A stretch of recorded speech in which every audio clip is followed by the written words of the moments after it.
வணக்கம். இந்திய நேரப்படி மதியம் 1:30 மணி செய்திகள். முதலில் தலைப்பு செய்திகளை காணலாம். ஆளுநர் ரவியுடன் முதலமைச்சர் ஸ்டாலின் சந்திப்பு. திருவள்ளுவர் சிலைக்கு வழங்கி வாழ்த்து தெரிவித்தார் முதலமைச்சர். கட்சிக்கு நெருக்கடி வந்த போதெல்லாம் கலைஞரிடம் கரம் கோர்த்து நின்றவர் பேராசிரியர் அன்பழகன். முதலமைச்சர் ஸ்டாலின் புகழாரம்.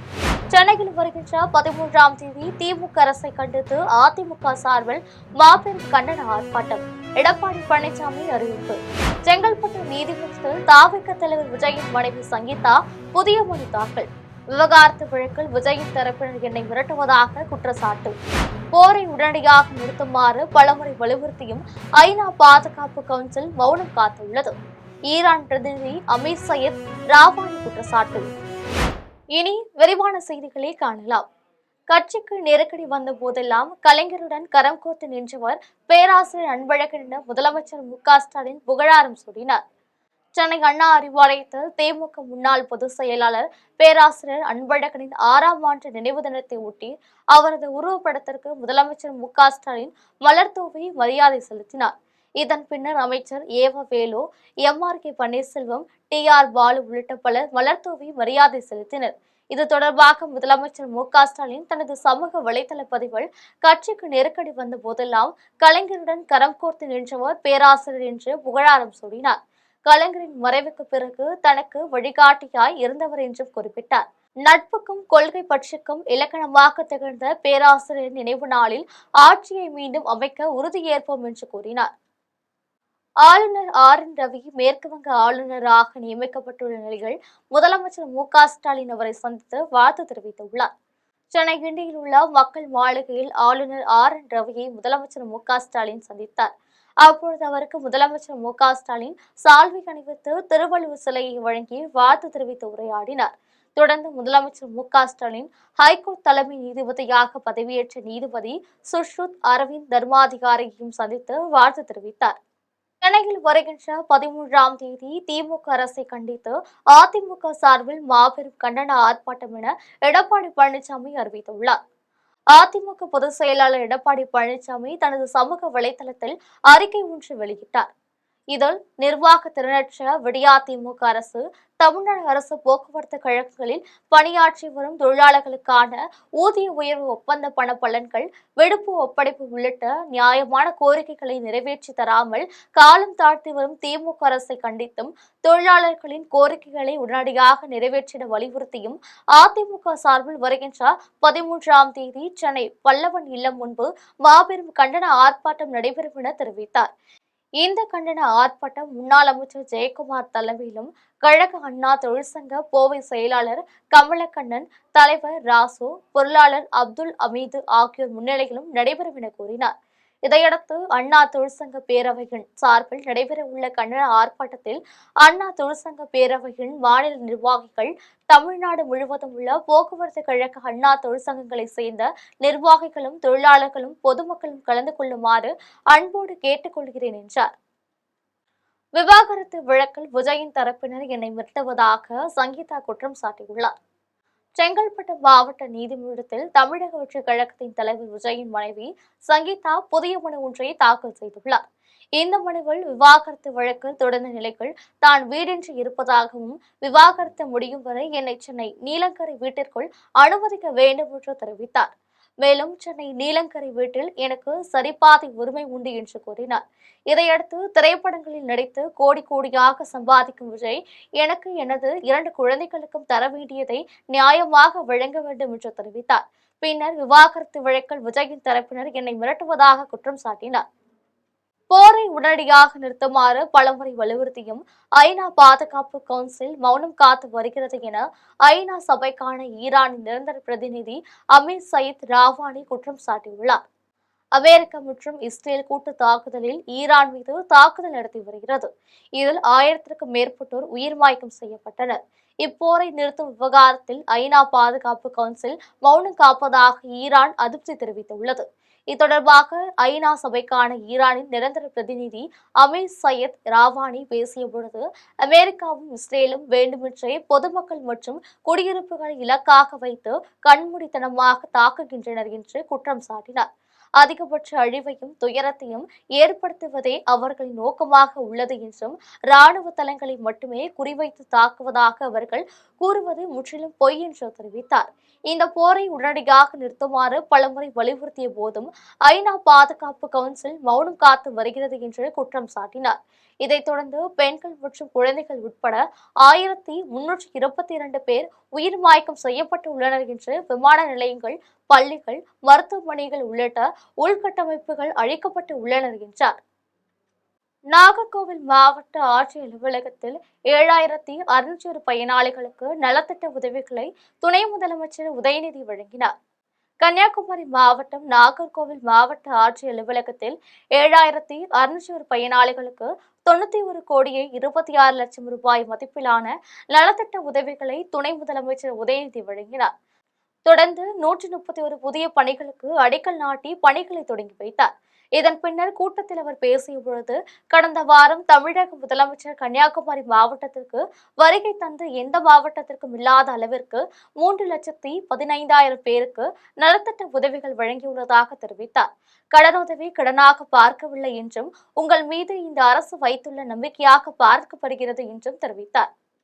சனி பயிற்சி நடைபெற்றது போல தமிழகத்தில் திமுகவும் பயிற்சி அடைய வேண்டும் என்று பாஜக மாநில தலைவர் நைனா நாகேந்திரன் தெரிவித்துள்ளார். புதுச்சேரி மாநிலம் காரைக்கால் மாவட்டம் திருநள்ளாறு சனீஸ்வர பகவான் ஆலயத்தில் மத்திய இணையமைச்சர் எல் முருகனும் தமிழக பாஜக மாநில தலைவர் நைனா நாகேந்திரனும் சுவாமி தரிசனம் செய்தனர்.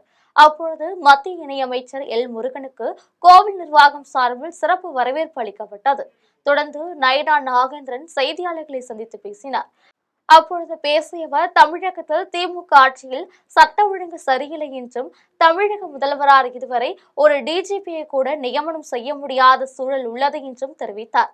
தொடர்ந்து தமிழகத்தை காப்பாற்ற இறைவனால் மட்டுமே முடியும் என்பதால் கருத்தில் கொண்டுதான் தற்பொழுது இறைவனிடம் நோக்கி வந்து வேண்டிக் கொண்டு உள்ளேன் என்று கூறினார். மேலும் சனிப்பெயர்ச்சி நடைபெற்றது போல தமிழகத்தில் திமுகவும் பெயர்ச்சி அடைய வேண்டும் என்று தெரிவித்தார். இதை காப்பாற்ற இறைவனால் மட்டும்தான் முடியும். அதனால்தான் இன்னைக்கு இறைவனிடம் இன்னைக்கு நாங்கள் மன்றாடி கேட்டுக்கொண்டிருக்கிறோம். இன்றைக்கு சனி பயிற்சியாக இருக்கிறது. ஆக திமுகவும் தமிழ்நாட்டிலிருந்து பயிற்சியாக வேண்டும்.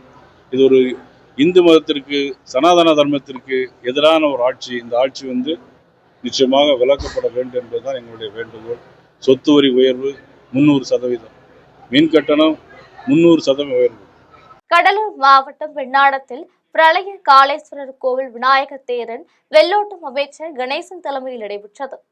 வெண்ணாடம் பிரளய காளேஸ்வரர் உடனுரை அழகிய காதலி அம்மன் கோவிலில் 30 ஆண்டுகளுக்கு மேலாக தேர் திருவிழா நடத்தப்படாமல் இருந்தது. இதையடுத்து 1 கோடி ரூபாய் மதிப்பீட்டில் தேர் செய்யும் பணிகள் நடைபெற்றன. அதைத் தொடர்ந்து விநாயகர் தேர் வண்ண மலர்களால் அலங்கரிக்கப்பட்டு சிறப்பு பூஜைகள் செய்து அமைச்சர் கணேசன் தலைமையில் வெள்ளோட்டம் விடப்பட்டது. 4 மாட வீதிகள் வழியாக வலம் வந்த தேர் நிலைக்கு வந்து சேர்ந்தது. இந்த தேரை பக்தர்கள் ஆர்வத்துடன் இழுத்து சென்றனர். நிகழ்ச்சியில் கோவில் நிர்வாகத்தினர் மற்றும் அறங்காவலர்கள் உள்ளிட்ட பலர் கலந்து கொண்டனர். புத்தகங்கள் படிப்பது அறிவுக்கும் வாழ்விற்கும் உகந்தது என்று அமைச்சர் நாசர் தெரிவித்துள்ளார். திருவள்ளூர் மாவட்டம் மீஞ்சூரில் புதிதாக கட்டப்பட்ட நூலகத்தின் திறப்பு விழா திமுக மாவட்ட பொறுப்பாளர் ரமேஷ்ராஜ் தலைமையில் நடைபெற்றது. விழாவில் அமைச்சர் நாசர் கலந்து கொண்டு நூலகத்தை திறந்து வைத்து புத்தகங்களை பார்வையிட்டார். தொடர்ந்து விழாவில் பேசிய அவர், புத்தகங்கள் படிப்பது அறிவுக்கும் வாழ்விற்கும் உகந்தது எனவும் இதனை அனைவரும் பழக்கமாக்கிக் கொள்ள வேண்டும் எனவும் தெரிவித்தார். நிகழ்ச்சியில் பேரூர் செயலாளர் தமிழ் உதயன், இளைஞரணி அமைப்பாளர் லோகேஷ், ஒன்றிய இளைஞரணி துணை அமைப்பாளர் யுவராஜ் உள்ளிட்ட நிர்வாகிகள் உடனிருந்தனர். குன்றத்தூர் அருகில் புதிதாக கட்டப்பட்ட சமுதாய நலக்கூடத்தையும் பயணிகள் நிழற்குடையும் அமைச்சரும் மாவட்ட ஆட்சியரும் இணைந்து மக்கள் பயன்பாட்டிற்கு திறந்து வைத்தனர். காஞ்சிபுரம் மாவட்டம் குன்றத்தூர் அருகே கோவூரில் புதிதாக கட்டப்பட்ட சமுதாய நலக்கூடத்தின் திறப்பு விழா நடைபெற்றது. விழாவில் அமைச்சர் தாமு அன்பரசன், மாவட்ட ஆட்சியர் ஸ்னேகா ஆகியோர் கலந்து கொண்டு மக்கள் பயன்பாட்டிற்கு திறந்து வைத்து பொதுமக்களுக்கு இனிப்புகளை வழங்கினர். இதைத் தொடர்ந்து தண்டத்தில் புதிதாக கட்டப்பட்ட பயணிகள் நிழற்குடையும் திறந்து வைத்தனர். இந்நிகழ்ச்சியில் கோவூர் ஊராட்சி மன்ற தலைவர் சுதாகர் உள்ளிட்ட நிர்வாகிகள் ஆகியோர் கலந்து கொண்டனர். சோளிங்கர் அருகில் புதிதாக கட்டப்பட்ட வட்டார மருத்துவமனை அலுவலகத்தையும் ஆய்வகத்தையும் அமைச்சர் காந்தி திறந்து வைத்து மக்கள் பயன்பாட்டிற்கு கொண்டு வந்தார். ராணிப்பேட்டை மாவட்டம் சோளிங்கர் அருகில் 50 லட்சம் ரூபாய் மதிப்பில் வட்டார மருத்துவமனை அலுவலகம் மற்றும் ஆய்வகம் கட்டிடம் கட்டப்பட்டு அதன் திறப்பு விழா நடைபெற்றது. விழாவில் மாவட்ட சுகாதார அலுவலர் செந்தில்குமார் தலைமையில் அமைச்சர் காந்தி கலந்து கொண்டு குத்துவிளக்கேற்றி மக்கள் பயன்பாட்டிற்கு திறந்து வைத்தார். இந்நிகழ்ச்சியில் சட்டமன்ற உறுப்பினர் முனிரத்தினம், வட்டார மருத்துவர் அலுவலர் விஜயகுமார், ஒன்றிய குழு உறுப்பினர் சசிகலா கார்த்திக், ஊராட்சி மன்ற தலைவர் ஹேமந்த் சந்திரன் உள்ளிட்ட துறை சார்ந்த அதிகாரிகள், திமுக நிர்வாகிகள் ஆகியோர் கலந்து கொண்டனர். தண்டலத்தில் தனியார் மோட்டார் அறக்கட்டளை சார்பில் மேம்படுத்தப்பட்ட குளத்தினை அமைச்சர் தாமு அன்பரசன் பொதுமக்கள் பயன்பாட்டிற்காக திறந்து வைத்தார். காஞ்சிபுரம் மாவட்டம் தண்டலத்தில் தனியார் மோட்டார் அறக்கட்டளை சார்பில் 1,73 லட்சம் ரூபாய் மதிப்பீட்டில் மேம்படுத்தப்பட்ட குளத்தின் திறப்பு விழா நடைபெற்றது. இதில் வண்டல் நீக்கம், கரைகளை பலப்படுத்துதல், மண் அரிப்பை தடுக்க கற்கள் மற்றும் சுவர், பாதுகாப்பு சுற்றுச்சுவர் கட்டுதல் உள்ளிட்டவை செய்யப்பட்டுள்ளன. நிகழ்ச்சியில் தமிழ்நாடு சிறு குறு மற்றும் நடுத்தர தொழில் நிறுவனங்கள் துறை அமைச்சர் தாமு அன்பரசன் ரிப்பன் வெட்டி குளத்தினை திறந்து வைத்தார். இந்நிகழ்ச்சியில் மூத்த மாவட்ட அதிகாரிகள், பஞ்சாயத்து தலைவர்கள், கிராம மக்கள் மற்றும் அறங்காவலர் கோபாலகிருஷ்ணன் ஆகியோர் கலந்து கொண்டனர். அரசியல் வரலாறே தெரியாதவர்தான் தாவேக தலைவர் விஜய் என்று திமுக சட்டமன்ற உறுப்பினர் லட்சுமணன் விமர்சித்துள்ளார். விழுப்புரம் மாவட்டம் கலைஞர் அறிவாலயத்தில் திமுக சார்பில் மாற்றுக் கட்சியினர் இணையும் விழா நடைபெற்றது. இந்த விழாவில் சட்டமன்ற உறுப்பினர் லட்சுமணன் முன்னிலையில் பல்வேறு மாற்றுக் கட்சியினர்களை சார்ந்தவர்கள் திமுகவில் இணைந்தனர். அப்பொழுது மாற்றுக் கட்சியினருக்கு திமுக கட்சி துண்டினை அணிவித்து வரவேற்றார். தொடர்ந்து விழாவில் பேசிய அவர், பாஜகவில் உள்ள மூத்த நிர்வாகி ராஜாவிற்கு உடல்நிலை சரியில்லாமல் மருத்துவமனையில் அனுமதிக்கப்பட்டிருந்த பொழுது பாஜகவிலிருந்து எந்த ஒரு தலைவரும் அவரை சென்று பார்க்கவில்லை. ஆனால் முதலமைச்சர் ஸ்டாலின் பெரிய மனதோடு அவரை நேரில் சென்று நலம் விசாரித்தார். இதையடுத்து தாவேக தலைவர் விஜயின் உடை, நடை எல்லாம் செயற்கைத்தனமாக இருக்கிறது என்றும் இது சமுதாயத்திற்கு நல்லது கிடையாது என்றும் தெரிவித்தார். மேலும் அவருக்கு அரசியல் வரலாறு தெரியாது, அரசியல் ஞானம் இல்லாதவர் தான் விஜய் என்று விமர்சித்தார். வண்ணாரப்பேட்டையில் HDPI கட்சி மகளிர் அணியின் சார்பில் இஃப்தார் நோன்பு திறக்கும் நிகழ்ச்சி மற்றும் மகளிர் தின விழா மிக சிறப்பாக நடைபெற்றது. சென்னை வண்ணாரப்பேட்டையில் SDPI கட்சி மகளிர் அணியின் சார்பில் இஃப்தார் நோன்பு திறக்கும் நிகழ்ச்சி மற்றும் மகளிர் தின விழா நடைபெற்றது. இதில் வடசென்னை கிழக்கு மாவட்ட தலைவர் உசைனி கௌசல் தலைமை வகித்தார். இந்நிகழ்ச்சிகள் ராயபுரம் சட்டமன்ற உறுப்பினர் மூர்த்தி, விடுதலை சிறுத்தைகள் கட்சி வழக்கறிஞர் எழில் கரோலின், காங்கிரஸ் கமிட்டி வடசென்னை கிழக்கு மாவட்ட தலைவர் மதரம்மா கனி உள்ளிட்ட பலர் கலந்து கொண்டனர். இதன் பின்னர் சிறப்பு விருந்தினர்களுக்கு கௌரவிக்கும் விதமாக சால்வை அணிவித்து நினைவு பரிசுகளை வழங்கினார். இதில் இஸ்லாமிய பெண்கள் 500க்கும் மேற்பட்டோர் கலந்து கொண்டு அனைவருக்கும் நோன்பு திறந்து நோன்பு கஞ்சி, பேரிச்சம்பழம் உள்ளிட்ட உணவுகளை அறிந்து நோம்பினை முடித்தனர். அதிமுக பாஜக கூட்டணி என்பது மூழ்கும் கப்பல் என்று காங்கிரஸ் கட்சியின் மாநில தலைவர் செல்வ பெருந்தகை விமர்சித்துள்ளார். தூத்துக்குடி விமான நிலையத்தில் காங்கிரஸ் கட்சியின் மாநில தலைவர் செல்வ பெருந்தகை செய்தியாளர்களை சந்தித்து பேசினார். அப்பொழுது பேசிய அவர், அதிமுக பாஜக கூட்டணி என்பது மூழ்கும் கப்பல் என்றும் இதில் தெரியாமல் ஏறியுள்ள சிலரும் இப்பொழுது இறங்குவதற்கு வாய்ப்புள்ளது என்றும் தெரிவித்தார். இதையடுத்து பீகாரில் நிதிஷ்குமாரை பதவியிலிருந்து இறக்கிவிட்டு அவரை மாநிலங்களவைக்கு அனுப்ப பாஜக திட்டமிட்டுள்ளது. தொடர்ந்து அங்கு பாஜகவை சேர்ந்த ஒருவரை முதலமைச்சராக முயற்சி நடக்கிறது. இதே போன்றுதான் தமிழகத்தில் அதிமுகவை கைப்பற்றுவதற்காக திட்டத்தை மோடியும் அமித்ஷாவும் வகுத்துள்ளனர். இதில் ஏமாந்து போன அதிமுக எதற்காக தன் உரிமைகளை தாரை வார்க்கிறது என்று தெரியவில்லை என்று தெரிவித்தார். ஆனால் அதே நேரத்தில் அதிமுக காலத்தில் நடந்ததையும் இப்பொழுது ஒப்பிட்டு பார்த்து அவர் சொல்லணும். இது சரியா தவறானா ஆரோக்கியமட்டுக்கு சரி, ஆனா இதெல்லாம் நடக்கக்கூடாது, நடக்காம பார்த்துக்கணும். கொஞ்சம் அண்ணன் எடப்பாடி பழனிசாமி அவர்களை அப்படி போயிட்டு பாஜக ஆளும் மாநிலங்கள் உத்தரப்பிரதேசத்தையும், ராஜஸ்தானையும், மத்திய பிரதேசத்தையும், சத்தீஸ்கரையும், மகாராஷ்டிராவையும் போய் எட்டி பார்த்துட்டு வர சொல்லுங்க. அங்க என்ன வன்கொடுமை, அங்க தலித் மக்களுக்கு எதிராக என்ன செஞ்சு கொண்டு இருக்கிறார்கள். செங்கார் ஒரு சட்டமன்ற உறுப்பினர் உத்தரப்பிரதேசத்துல ஒரு குடும்பத்தையே சீரழிச்சிருக்கார். உங்களுக்கு எல்லாம் தெரியும், பத்திரிகையாளர் எல்லாருக்கும். என்ன ஆனா அந்த வழக்குல என்ன திருப்பம் ஏற்பட்டது? புதுச்சேரியில் நடைபெற்ற திமுக மாநில நிர்வாகிகளுக்கான அவசர ஆலோசனை கூட்டத்தில் வருகின்ற சட்டமன்ற தேர்தலை குறித்து நிர்வாகிகளுக்கு ஆலோசனைகள் வழங்கப்பட்டது. புதுச்சேரி மாவட்டம் லபோர்த் வீதியில் உள்ள திமுக தலைமை அலுவலகத்தில் திமுக சட்டமன்ற எதிர்க்கட்சித் தலைவர் சிவா தலைமையில் மாநில நிர்வாகிகளுக்கான அவசர ஆலோசனைக் கூட்டம் நடைபெற்றது. கூட்டத்தில் வருகின்ற சட்டமன்ற தேர்தலை குறித்து நிர்வாகிகளுக்கு ஆலோசனைகள் வழங்கப்பட்டது. இதில் சட்டமன்ற உறுப்பினர்கள் நாஜிம், அனிபால் கென்னடி, செந்தில்குமார், சம்பத், நாக தியாகராஜன், அவைத்தலைவர் சிவகுமார், மாநில துணை அமைப்பாளர்கள் தைரியநாதன் உள்ளிட்ட நிர்வாகிகள் ஆகியோர் கலந்து கொண்டனர். புதுக்கோட்டை மாநகராட்சியில் நாய், மாடுகள் மற்றும் குரங்குகள் அதிக தொல்லை கொடுத்துள்ளதை கண்டித்து மாமன்ற உறுப்பினர்கள் கடும் வாக்குவாதத்தில் ஈடுபட்டனர். புதுக்கோட்டை மாநகராட்சி அலுவலகத்தில் மாதாந்திர மாமன்ற உறுப்பினர்கள் கூட்டம் நடைபெற்றது. கூட்டத்தில் மாநகராட்சி மேயர் திலகவதி செந்தில், மாநகராட்சி ஆணையர் நாராயணன், மாநகராட்சி துணை மேயர் லியாகத் அலி உள்ளிட்டோர் தலைமை வகித்தனர்.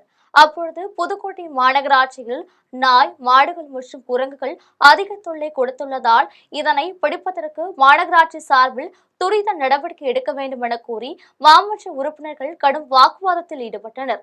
இது தொடர்பாக கூட்டத்தில் மாநகராட்சி ஆணையர் நாராயணன் பேசிய பொழுது, புதுக்கோட்டை மாநகராட்சியில் 2270 தெரு நாய்கள் தடுப்பூசி போடப்பட்டுள்ளது என்றும் 370 நாய்களை பிடித்து கருத்தடை அறுவை சிகிச்சை செய்யப்பட்டு உள்ளது என்றும் தெரிவித்தார்.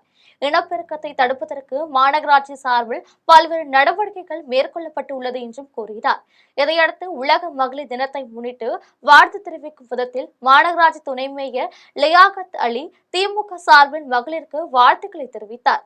அப்பொழுது இதற்கு எதிர்ப்பு தெரிவிக்கும் விதத்தில் அதிமுக மாமன்ற உறுப்பினர் அப்துல் ரகுமான் அதிமுக சார்பில் மகளிர் தின வாழ்த்துக்கள் தெரிவித்ததால் மாமன்ற கூட்டத்தில் பெரும் பரபரப்பை ஏற்படுத்தியது.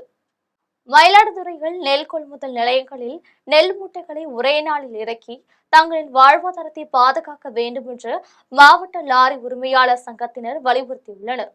மயிலாடுதுறை மாவட்டத்தில் 1,20,000 மெட்ரிக் டன் நெல் கொள்முதல் செய்யப்பட்டுள்ள நிலையில் 50,000 மெட்ரிக் டன் நெல் மட்டுமே கிடங்குகளுக்கு அனுப்பப்பட்டு உள்ளது. தொடர்ந்து மீதமுள்ள 70,000 மெட்ரிக் டன் நெல் கொள்முதல் நிலையங்களில் உள்ளதாகவும் லாரிகளில் ஏற்றப்பட்ட நெல் மூட்டைகளை கிடங்குகளில் இறக்குவதற்கு காலதாமதம் ஏற்படுவதாகவும் மாவட்ட லாரி உரிமையாளர் சங்கத்தினர் குற்றம் சாட்டியுள்ளனர். இதுகுறித்து லாரி உரிமையாளர் சங்கத்தினர் செய்தியாளர்களை சந்தித்து பேசினர். அப்பொழுது ஒரு நாளைக்கு 100 லாரிகளில் மட்டுமே நெல் மூட்டைகள் கிடங்குகளில் இறக்கப்படுவதாக கூறினர்.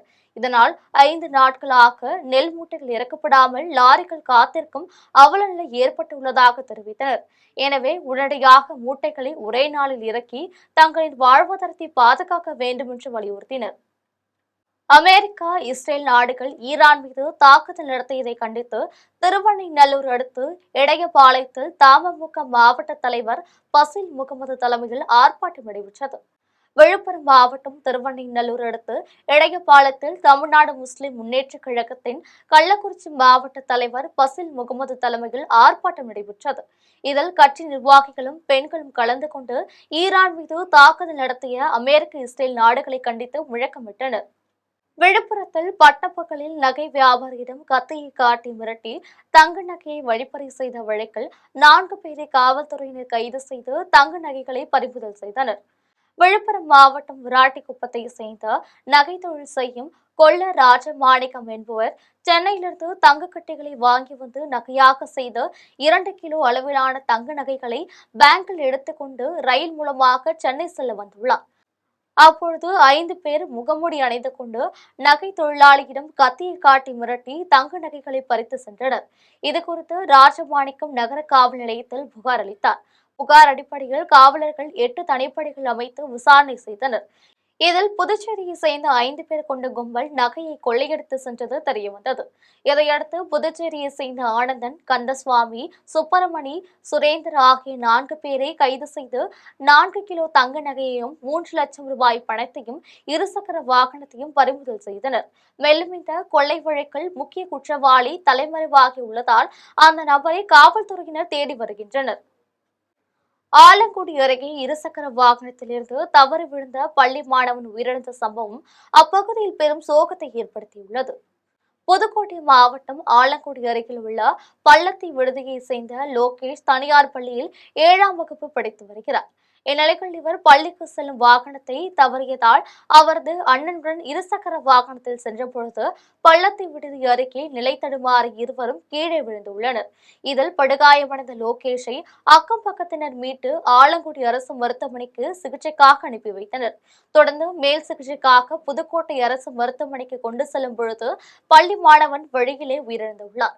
பின்னர் இந்த சம்பவம் குறித்து ஆலங்குடி காவல்துறையினர் வழக்கு பதிவு செய்து விசாரணை மேற்கொண்டு வருகின்றனர். ஒரே ராசியில் 6 கிரகணங்களின் சேர்க்கையினால் உலகில் நிகழும் போர் உள்ளிட்ட குழப்பங்கள் அடுத்து வரும் காலங்களில் படிப்படியாக குறையும் என தர்மபுர ஆதீன மடாதிபதி தேசிக ஞான சம்பந்த பரமாச்சாரிய சுவாமிகள் தெரிவித்துள்ளனர்.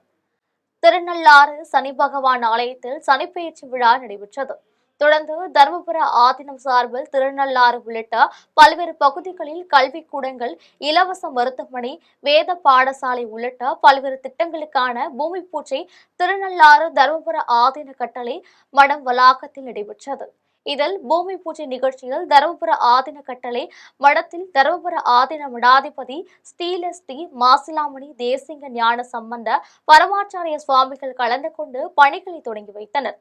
தொடர்ந்து தர்மபுர ஆதீன மடாதிபதி தேசிங்க ஞான சம்பந்த பரமாச்சாரிய சுவாமிகள் செய்தியாளர்களை சந்தித்தார். அப்பொழுது பேசிய அவர், அரசின் முழு ஒத்துழைப்போடு அனைத்து திட்டங்களும் படிப்படியாக விரைவில் நிறைவேற்றுவோம் என்றும், இதுகுறித்து புதுச்சேரி துணைநிலை ஆளுநரிடம் கோரிக்கை விடுக்கப்பட்டுள்ளது என்றும் தெரிவித்தார். தருமபுரம் போன்று காரைக்காலிலும் வேத பாடசாலை துவங்க உள்ளதாகவும், மாணவர்கள் வேதம் பயில்வதுடன் கல்லூரி கல்வியும் பயின்று அவர்களது வாழ்க்கை முன்னேறிக் கொள்ள வேண்டும் என்று கேட்டுக்கொண்டார். ஒரே ராசியில் 6 கிரகணங்களின் சேர்க்கையினால் உலகில் நிகழும் போர் உள்ளிட்ட குழப்பங்கள் அடுத்து வரும் காலங்களில் படிப்படியாக குறையும் என்று தெரிவித்தார். இனி வருவது திரையுலக செய்திகள். காதல், சண்டை மற்றும் காளைகள் வரும் காட்சிகள் அனைத்தும் கிராமிய பகுதிகள் நிறைந்து காணப்படுவதால் ரசிகர்களிடையே வடம் திரைப்படம் நல்ல வரவேற்பை பெற்றுள்ளது என தயாரிப்பாளர் பிரபு தெரிவித்துள்ளார். கோவை மாவட்டம் பொள்ளாச்சியில் தனியார் திரையரங்குகளில் திரையிடப்பட்ட வடம் திரைப்படத்தை சினிமா ரசிகர்களுடன் தயாரிப்பாளர் பிரபு உள்ளிட்டோர் திரைப்படத்தை கண்டு ரசித்தனர். இப்படம் குறித்து தயாரிப்பாளர் பிரபு செய்தியாளரிடம் பேசிய பொழுது, மஞ்சு விரட்டு போட்டிகள் கொங்கு மண்டல பகுதியில் உள்ள மக்களுக்கும் தெரிய வேண்டும் என்ற நோக்கில் இந்த திரைப்படம் அமைந்துள்ளது என்று கூறினார். இப்படம் காதல், சண்டை, சென்டிமெண்ட், பாடல் காட்சிகள் மற்றும் காளைகள் வரும் காட்சிகள் அனைத்தும் கிராமிய பகுதிகள் நிறைந்து காணப்படுவதால் ரசிகர்களிடையே படம் திரைப்படம் நல்ல வரவேற்பை பெற்றுள்ளது என்றார். விமல் சார் பற்றி சொல்லவே வேண்டாம். ரொம்ப இயல்பான நடிப்பு. அவர் எங்களுக்கு ஷூட்டிங்லேயும் சரி எல்லா பக்கமும் எங்களுக்கு ரொம்ப முழு ஈடுபாடு எங்களுக்கு கொடுத்தாங்க. அவருடைய முழு ஒத்துழைப்பை கொடுத்து எங்களுக்கு தேவையான அனைத்து ஒத்துழைப்பையும் அனைத்து டீமும் கொடுத்தாங்க. டிஓபி பிரசன்னா எஸ் குமார், அதுக்கப்புறம் வந்து பார்த்தீங்கன்னா அனைத்து விதமான டெக்னிக்கல் பர்சன்ஸுமே வந்து எங்களுக்கு ரொம்ப ஹெல்ப் பண்ணாங்க. இனி வருவது உலக செய்திகள்.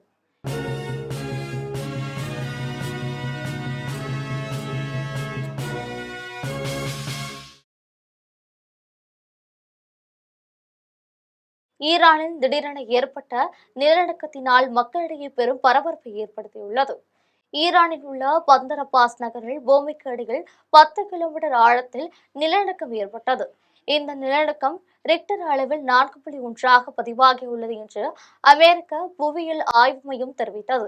பின்னர் இந்த நிலநடுக்கத்தால் பந்தர் அப்பாஸ் மற்றும் அதனை சுற்றியுள்ள பகுதிகளில் உள்ள மக்கள் அதிர்வுகளை உணர்ந்துள்ளனர்.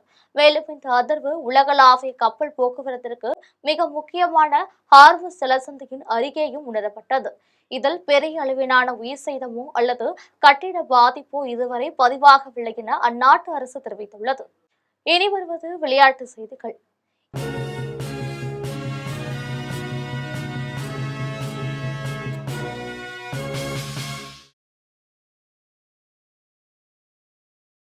இந்தியன் வெல்ஸ் ஓபன் தொடரின் 2வது சுற்று போட்டிகள் பெலாரஸின் அரியானா சபலென்கா அதிரடியாக விளையாடி 3வது சுற்று போட்டிக்கு முன்னேறியுள்ளார். அமெரிக்காவில் இந்தியன் வெல்ஸ் ஓபன் தொடரின் பெண்கள் ஒற்றையர் பிரிவின் 2வது சுற்று போட்டி நடைபெற்றது. இந்த போட்டியில் பெலாரஸின் அரியானா சபலென்கா ஜப்பானின் சகாட்சுமேவுடன் மோதினார். இதில் அதிரடியாக விளையாடிய சபலென்கா 2-0 என்ற நேர் செட் கணக்கில் சகாட்சுமேவை எளிதில் வெற்றி பெற்று 3வது சுற்று போட்டிக்கு முன்னேறினார். இனி வருவது தங்கம் மற்றும் வெள்ளி விலை நிலவரம்.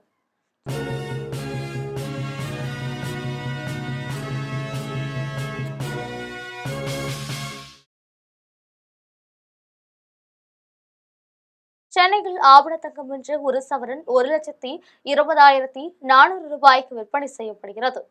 சென்னையில் இன்று ஆபண தங்கத்தின் விலை கிராமுக்கு 90 ரூபாய் அதிகரித்து 15,050 ரூபாய்க்கு விற்பனை செய்யப்படுகிறது. மேலும் ஒரு சவரன் 720 ரூபாய் அதிகரித்து 1,20,400 ரூபாய்க்கு விற்பனை செய்யப்படுகிறது. 24 கேரட் தூய தங்கம் ஒரு சவரன் 1,31,344 ரூபாய்க்கு விற்பனை செய்யப்படுகிறது. மேலும் 1 கிராம் வெள்ளி 290 ரூபாய்க்கும் 1 கிலோ வெள்ளி 2,90,000 ரூபாய்க்கும் விற்பனை செய்யப்படுகிறது. மீண்டும் தலைப்புச் செய்திகள்.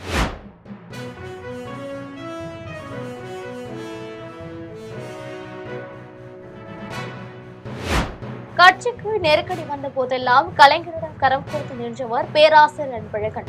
முதலமைச்சர் மு.க.ஸ்டாலின் புகழாரம். சென்னையில் வருகின்ற 13ஆம் தேதி திமுக அரசை கண்டித்து அதிமுக சார்பில் மாபெரும் கண்டன ஆர்ப்பாட்டம். எடப்பாடி பழனிசாமி அறிவிப்பு. செங்கல்பட்டு நீதிமன்றத்தில் தாவேக தலைவர் விஜயின் மனைவி சங்கீதா புதிய மனு தாக்கல். விவகாரத்து வழக்கில் விஜயின் தரப்பினர் என்னை மிரட்டுவதாக குற்றச்சாட்டு. போரை உடனடியாக நிறுத்துமாறு பலமுறை வலியுறுத்தியும் ஐநா பாதுகாப்பு கவுன்சில் மௌனம் காத்துள்ளது. ஈரான் பிரதிநிதி அமீர் சையத் ராவானி குற்றச்சாட்டு. இத்துடன் ஜெம் செய்திகள் நிறைவடைகின்றன. மீண்டும் ஜெம் செய்திகள் மாலை 6 மணிக்கு. உடனுக்குடன் செய்திகளை காண GemLive.tv என்ற இணையதளத்தில் இணைந்திருங்கள். நன்றி, வணக்கம்.